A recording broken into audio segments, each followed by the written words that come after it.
Hello price Lord. எல்லாம் நல்லா இருக்கீங்களா? God bless you.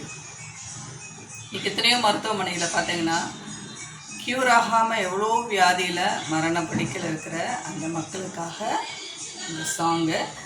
இது நான் 10th ஸ்டாண்டர்ட் படிக்கும்போது இந்த சாங் நான் கேட்டேன். அன்னிலேருந்து இன்னை வரையும் அந்த பாடல் வந்து என் மனசில் ஒரு ஆழமாக இருந்துச்சு.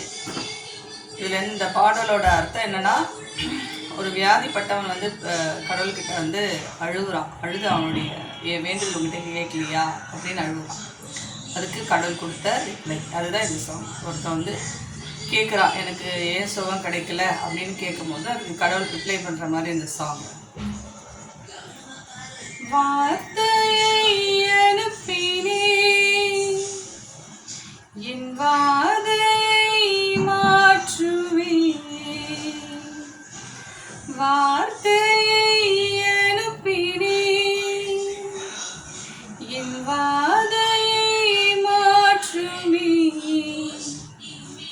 என் வேதனை உனக்கு புரிகின்றதா, என் வேண்டுதல் உம்மை அடைகின்றதா, என் வேதனை உனக்கு புரிகின்றதா, என் அடைகின்றதா, என் சோகங்கள் என் காயங்கள் உன் காலடி வருகின்றதா, என் சோகங்கள் என் காயங்கள் உன் காலடி வருகின்றதா. இப்போ கடவுள் ரிப்ளை பண்ணுற மாதிரி அந்த வார்த்தை, வார்த்தையை அனுப்பினே உன் வாதையை மாற்றுவே, வார்த்தையை அனுப்பினே உன் வாதையை மாற்றுவே, உன் வேதனை எனக்கு புரிகின்றது, உன் வேண்டுதல் என்னை அடைகின்றது, உன் வேதனை எனக்கு புரிகின்றது, உன் வேண்டுதல் என்னை அடைகின்றது, உன் சோகங்கள் உன் காயங்கள் நான் சிலுவையில் சுமந்து விட்டேன், உன் சோகங்கள் உன் காயங்கள்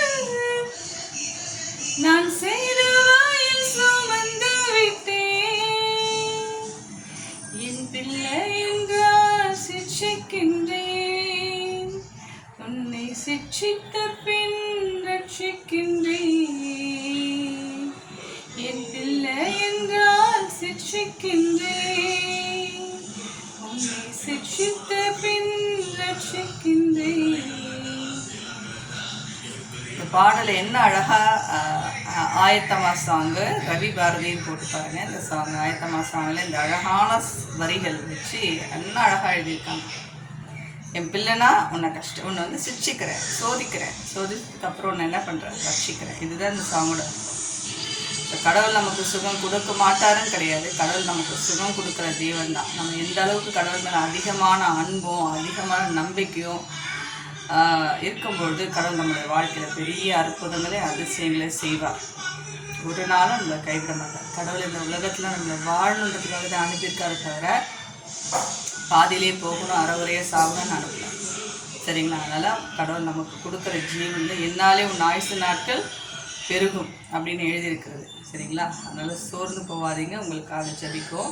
நம்ம ஜெபம் பண்ணலாம். ஜெபன்றது என்னென்னா, நிறைய பேர் கிறிஸ்தவர்கள் ஜெபிக்கிறாங்க. இப்போ நம்ம ஃப்ரெண்ட்ஸ்கிட்ட பேசும்போது ஷேர் பண்ணுறோம்ல, அதுதான் இதுதான் நம்ம கடவுள்கிட்ட நம்மளுடைய விஷயத்த ஓப்பனாக ஷேர் பண்ணுறது தான் ப்ரேயர். சரிங்களா? ஸோ நம்ம ப்ரே பண்ணலாம். எல்லாருக்கும் எந்த இடத்துல உடம்பு சரியாமல் இருக்கோ அந்த இடத்துல நம்ம கை வச்சுக்குவோம்.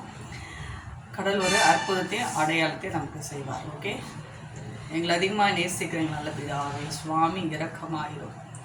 தகப்பனே, இன்றைக்கி வியாதியில் எவ்வளோ பேர் சொல்ல முடியாத வியாதியில் பொருளாதார ஆண்டவரே கையில் பொருளாதார வசதி இல்லாமல் பண பிரச்சனையோட, வியாதியோட, வறுமையோட, அழுகையோட, கவலையோட, எனக்கு உதவி செய்ய யாரும் இல்லை அப்படின்ற ஒரு நிலைமையோடு இருக்கிற யாராக இருந்தாலும் சுவாமி, என் தேவன் தாமே நிர்மாணம் இருங்க சுவாமி, நிர்மாணம் இருங்க. என் தேசத்தில் எத்தனையோ மக்கள் வியாதியிலையும் வேதனையிலையும் ஆண்டவரே வலியிலையும் எப்படியோ தத்தளிக்கிறார்கள் சுவாமி. என் தேவன் இரக்கமாயிரும், இரக்கம் வையும். இந்த நேரத்தில் இது யாருக்கு இந்த ப்ரேயர் போகணுமோ அவர்களிடத்தில் போய் சேரட்டும். எல்லாவற்றுக்கும் தேவ சமாதானம் உண்டாகட்டும். மன தைரியத்தை தாங்க, அமைதியை தாங்க, சுகபலன், ஜீவன், நீதி, ஆயுள் தந்து உம்முடைய விழாவிலிருந்து ஒழுகிற வெளியேற பெற்ற ரத்தத்தை கொண்டு, தண்ணீரும் ரத்தமாய் ஒழுகிற அந்த ரத்தத்தை கொண்டு, பிதா குமாரன் பரிசுத்தாவின் ரத்தத்தை கொண்டு அவர்களை சுகமாக்க உமக்கு அதிகாரம் என்று சொல்லுவாங்க. கர்த்தர் பெரிய காரியங்கள் செய்யுங்க. ஏசப்பா என்ற நாமத்தில் ஜெபிக்கிறேன் எங்கள் ஜீவனுள்ள நல்ல பிதாவே, ஆமென். Praise the Lord. God bless you. கடவுள் நிச்சயம் நமக்கு சுகம் கொடுக்குற தேவன் ஒருவர் இருக்கார். சோர்ந்து போகாதீங்க. God bless you.